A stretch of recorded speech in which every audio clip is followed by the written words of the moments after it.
I bet you are.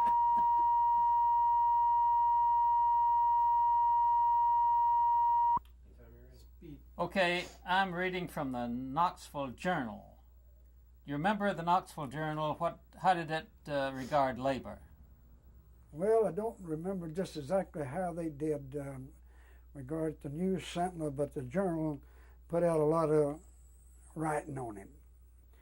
They would be for the strikers, and then they'd be for the company.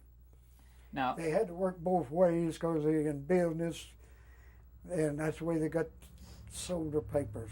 Now, here's a headline saying, Brookside, Cherokee to ignore strike. Unions vote to walk out here today, but both plants say they will be open as usual this morning. What does that remind you of? Well, that reminded me that they did open for people to, just like as usual, working. They opened their gates and their doors for people to go in there. And some went in, and there's a lot stayed out. And as the strike went on, they would go in different time, one here and one there, would go in, and a lot of them would go in and we didn't think would go. And it caused hard feelings among the people, because your friends and things, of course, that was their privilege. You had to use your own judgment. One person couldn't tell everybody what they should do. If they did, they wouldn't need but one person. Did you ever shut it down completely? Never did. They finally shut down. At times they shut it down, but on account they didn't have enough help to run it. They do that in early, then they'd come to our meetings, and then that's when they'd get everybody kind of desperate, everything, no payday or nothing, and they'd ask to come to their meeting. And they'd let them come. They'd make a big, it was a con job, and some of us could see through it and some couldn't see. Some people can't see nothing. When you come for a con job, it's too thick. Okay, here's another one. Cherokee Mills closed by strike. No violence reported by officers. Well, I don't know of anybody that got hurt. They had a few fights and things like that, but I mean violent. And nobody never did get hurt seriously. I'm going to read you the caption on this picture. Crowds of good-natured pickets are shown patrolling the front of the Cherokee spinning mills in the above picture. Policeman Bill Wayland is shown at the extreme left of the picture, calmly watching the crowds to see that no violence occurs. Well, Bill Wayland was the policeman. I knowed him very well, and he carried out his duty, what he was supposed to do, and he didn't take sides with neither one. In other words, the law was a law. Now it says, insert is Foots Weaver and pretty Miss Lucille Thornburg. Foots Weaver, I know him very well, but Lucille Thornburg, I remember her name, but that's about all. It's been right close to 60 years since all that happened. And that way, no, it's been 57 years, to be exact, tell you the truth about it. Okay. Now, this up to the September the 15th, FDR ready to go to scene of strike riots if necessary. Unions ask support. The union did ask Roosevelt for support, like it stated there, and he come out later and made a plea to the people to call off the strike and everybody go back to work, that he would settle it January the 1st, 1935, which he never did from that day to less. Okay. Now, this is the September the 17th. 2 strikers die in Alabama war while leaders seek in vain to find peace in textile strikes deadlock. Well, that kind of upset the both sides. In Alabama they had it, and in South Carolina they had several things like that. But At Cherokee, nobody never got hurt seriously, as I know of. Okay. Now this is in September the 23rd, on Sunday. Union chiefs claim great triumph as giant textile strike comes to an end. Did you feel it was a triumph? No, I didn't, because it come to an end. That's when Roosevelt was pleading with the people and them to go back to work. People went back to work that they wanted to let in the gate. Now let me tell you what they claimed, and I'm going to stop after each one and tell them what it said. They claimed, the strike committee in the latest statement asserted, we have secured these definite things. One, an end to the stretch out. Yeah, that's right. That's one thing we were striking for, a stretch out, because they were stretching out all the mills, the looms you were running. They were stretching out and adding more on to you, and over the period of times, I can go from there up when I retired, what they stretched out to. When I was working, they run 4 to 6 looms. And when I retired in 1907, all right. When the end of the stretch out. All right, the stretch out. When I was working, they run from 4 to 6 looms. And when I retired, when I retired in '76, they was running 50 and 60 looms. And they was running, well, the C&K loom, they was running from 20 to 30 looms. Then they come out with a shedless loom, and they were running anywhere from 30, 40, some of them had as much as 60 looms. Well, now, back in '34, when the strike was called off, did they end the strike out? Did they end the strike out? No, they didn't end the stretch out. Okay, next, a method for determining hours on the basis of fact. The number of hours based on fact, what do you mean by that now? I don't know.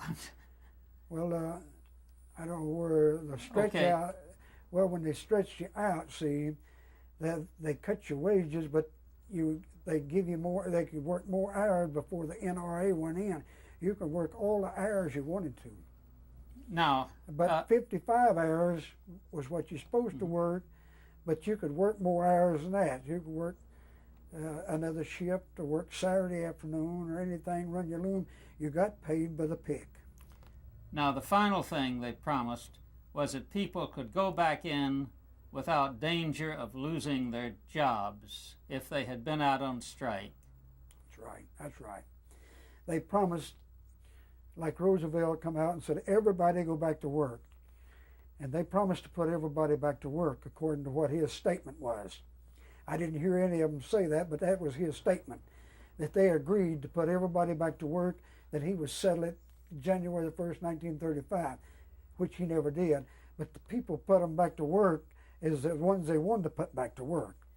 And the ones that they thought would maybe cause another stir up of a union or anything like that, they blackballed them. Okay. Okay, hold it just a moment. This is one final thing. The Knoxville Journal seems to have been very anti-communist. They keep talking about Knoxville with even high-class labor as bed of communism. Here's another story where they said, res poison found in city. Were there lots of communists in your union or around during the '34? Not as I know of. I didn't know of any of them. Just say I didn't know of any communists. There was no communism in there. And far as I know about the rat poison, they were a little bit said about that at one time, about people had their garbage cans and things out in alleys and things like that about rat poison. They put it out. Now that's the only kind of poison I ever knowed anything about, but far as rat poison, but far as the communism trying to run, we didn't have none of trying to get in no union or nothing there, because that's one thing we fought against, was foreigners and communism and all that stuff. We didn't want to hire no foreigners, let no foreigners go to work at the mill at all.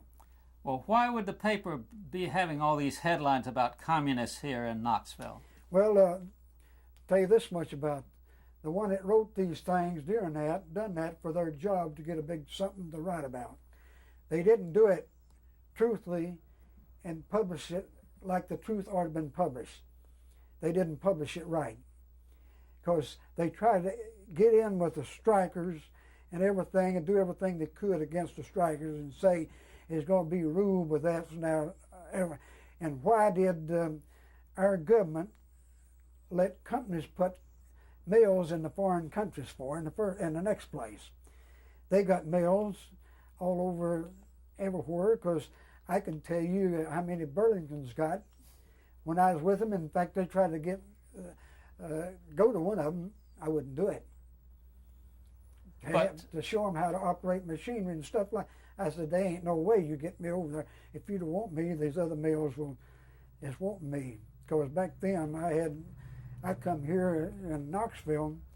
Levi Sprouse offered me $500 a week. Come out there and teach, have a class to teach the people how to operate the machinery, set them up and everything. I didn't want to fool with it because I drove my profit sharing out of Burlington. I sold my property, all my property over there, and what little money we saved, and brought everything to Knoxville. And I didn't want the government to get into it with the government. No way for that much money. Well, just back then, one more time on this business of Knoxville, the Knoxville Journal, and communism. I just can't figure out why they kept having these headlines about communism in here. Well, they thought they could publish that and get the poor class of people. To start, say, publish what? They published this in the paper to get people. Sorry, we have to say communism because we don't know what you're talking about. Well, they published this to get the people to think about the communists was coming in this country, which they were coming in some places, but in the textile fairs where I worked, I didn't know of any. I know a lot of. Mr. Wehner was a German, but the German people is the most mechanical brain people there are in the world. If you'll study the history on that, I can tell you that much. But they can and things like that. And we had a man could come in here and operate a plant like he operated it, and he kept it on good production and everything. But he just like his job prevented him to having anything with the union organized. He had to work against it. And he built one of the nice little German house right up here, right off the Kingston Pike up here. Are you saying that any official in the union and any official in the company had to work against the union? The officials had to work against. Yes, indeed. I'll say that. Just say that. I can say that and say it truthfully, that they worked against, and if they knowed you had anything to do with the union, they would try to get you a job. If they could get it, if you go so far, but when you get a group organizing, you can't go against, for every one of them. But one or two start something, they have forward much as one or two at a time. I know some officials, and they know me if they none of them living now. John Keyhole and Frank Keyhole, Mr. Fromander was all the foremans over the weave room. And I worked for Mr. Foreman, and John Keyhole and Frank both, and I went to Frank left. Lester Deaver, you don't have his name in there, do you? He was one of the big officials. He went to, I can't think of that, he owned the mill. And I want you to repeat just very clearly that there were a lot of supervisors I knew, but they had to be against the union to hold their jobs. If that's what you believe. Now you want me to start out? Yes. That's I start out how? Just saying, well, the supervisors. Well, okay. Well, the supervisors in the mill had people over them, would talk them in against the union. And if anybody tried to organize, if they could pick them, now I'm telling you this, the way they operated. They could pick them one at a time and maybe get rid of them. But if they come too many of them, to not get too many of them, they get the company involved. But if you could let one go, not for the union, but for some other reason made up. I'll say it that way. A lot of it wasn't truthful that what he made up to discharge this person for. Were there lots of spies around? Not as I know of any spies. Not as I know of. They didn't, I don't think there's any spies on either side. Now, one final thing.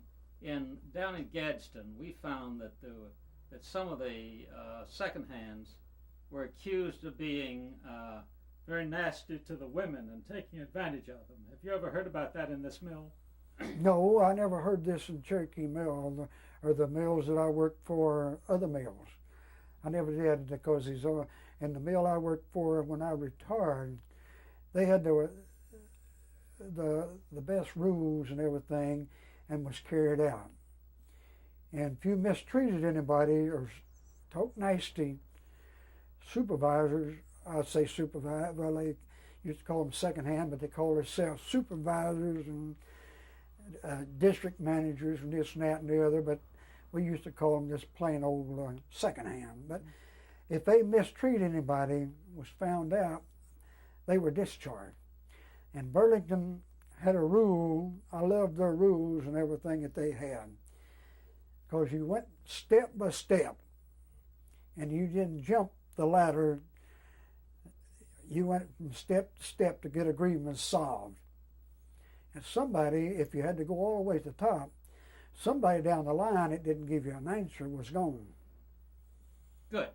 Now that's the rules, and I worked for Burlington in the sample division, and I had to carry those rules out and everything.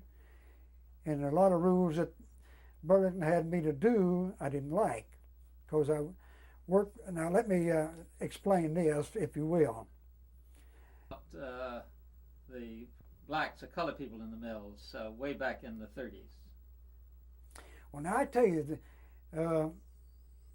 up here at Cherokee, they didn't work too many black. But in North Carolina, Cranston, where I worked, they had a black crew there. They had a black neighborhood that they had especially for the black people. They worked in the mill, and they was treated, everybody was treated alike.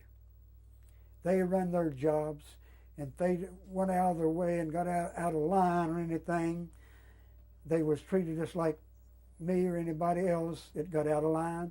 They were discharged too. We had rules and regulations. There's no fighting. If you ever got in a fight, you lost your job, you lost your house, everything. Okay. They didn't ask you no questions if you had a fight. They tell you there was rules. That's when Kramer owned it. Well, Burlington was stricter than that. Okay. I want to tell. We've been to a lot of other mill villages in Noonan, Georgia, other places like that, and we have found that a lot of people have been frightened and are ashamed to talk about their union experience in '34. I ain't ashamed. To the point where they won't even come out and talk to us. I ain't ashamed of nothing. I'll talk about them as like I'll give them the credit. The companies, I'll give them the credit the same as I would the union. As far as talking for the union, in other words, there's two sides there. You can't go because you want to go to the union and listen to everything. They've got rules and regulations, and the union is supposed to get together with them and iron those things out, not cause and talk against the union, no such as that. If you have a disagreement, you've got leaders for the union is supposed to iron that out for you. You're not supposed to go to violence or anything like that. I was taught all my life, there's two things to never argue about. The first thing is to never argue the Bible. And the second thing is to never argue politics. And the rest of the things, you can argue whatever you want to. That was the two rules my father had. And he said, you can get out here and fuss and fight and kill one another, but still the man is going to get elected. If he's elected, what can you do about it? Mm-hmm. Said that violence, said you go to polls and show you're right there. You can go to the poll and vote for whoever you want to. That's the only thing that you can do and say you can do this that nobody else can't tell you something about. You go behind that curtain and you vote the way you want to. So are you proud of what you did in 1934? I certainly am. I certainly am. I'm proud of it. I'm proud of the way I got along in life. I got a wife over there I've had 53 years, and I wouldn't give her for anything I've ever seen. She's been a good one. She's took care of. If it wasn't for her, I wouldn't have nothing. She's a good saver. Could you go back there and say, I was proud of what I did in the Union in 34? Yeah, I was proud of what I done in the Union in 34. I was proud of it because it meant the poor people would have a change. As long as the Union did, and you see how the people, they still poor people in textile. They don't make the wages like the other people. The textile company don't pay wages like the other people. The job that I run over there, I fix looms for $4.45 an hour back in the 70s. And I was classed as a skilled labor. All right, a skilled labor was making $6.50 to $8.50 an hour, but they wouldn't dare. $4.45 was all that was the main loom fixers. Good. And I was among as good as it was. A lot of them didn't think so, but I was rated. If I didn't, I couldn't have fixed looms as long as I did, and run jobs that I run. And I invented a lot of things for Burlington. They got the patent because I was on salary, and I couldn't. I tried to patent one was worth a lot of thousands of dollars on the Crumpton Knoll, the 4-box loom, but I couldn't do it because I'd done it on their time and everything, and they paid me. And John McQueen was head of the Crumpton Knoll people out of Massachusetts, where they make the Crumpton Knoll people. That's a factory. And he was out there and I asked him one day, he knew me, I was all the time talking about the Crumpton Knoll people and different things, and I asked him one day and showed him this patent I had. I had it on the loom in operation. I'd put it on the loom at a certain time and take it off. I wouldn't leave it because... Okay, this will be room tone for the preceding interview. It's my turn to say that. No, it's my turn.